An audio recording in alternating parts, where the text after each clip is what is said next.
Bienvenue les amis, j'espère que vous allez bien et que vous vous protégez du soleil. Aujourd'hui, je vais vous partager l'expérience qu'a vécue une abonnée et sa fille.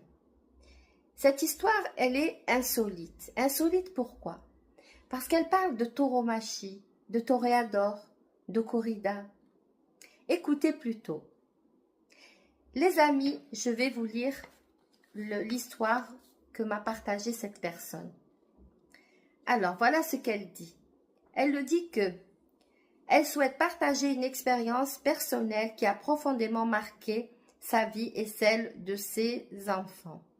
Après son divorce, elle a quitté donc la maison où elle vivait en couple avec son mari et elle a trouvé un appartement coquet dans un environnement sympathique, non loin d'une église. Retenez bien ce détail, ça a toute son importance. Donc, la vie allait bien, elle était libérée de toutes les contraintes et de tous les malheurs qu'elle avait vécus auparavant. Et c'était vraiment un nouveau départ pour elle et pour ses enfants. Un soir, elle regarde sa fille qui était assise sur le canapé. Et là, elle a remarqué que sa fille ne se sentait pas à l'aise dans ce nouvel environnement. Elle était souvent inquiète et anxieuse. Un soir donc, ce soir-là, elle a décidé de lui parler en toute intimité, de mère à fille. Elle nous dit qu'elles ont échangé au sujet du lycée, des nouveaux amis. Elle a essayé de la rassurer, mais soudain, le regard de sa fille s'assombrit.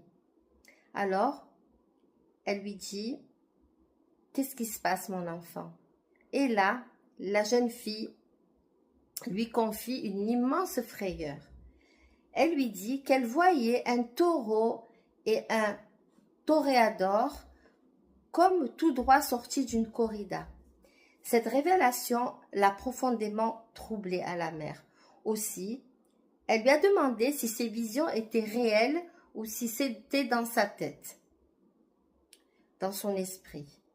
Elle lui a expliqué qu'en regardant par la fenêtre, elle les voyait près de l'église qui se trouve à proximité de la maison. Elle a tenté, nous dit-elle, de rassurer sa fille, de purifier la maison en espérant apaiser les craintes.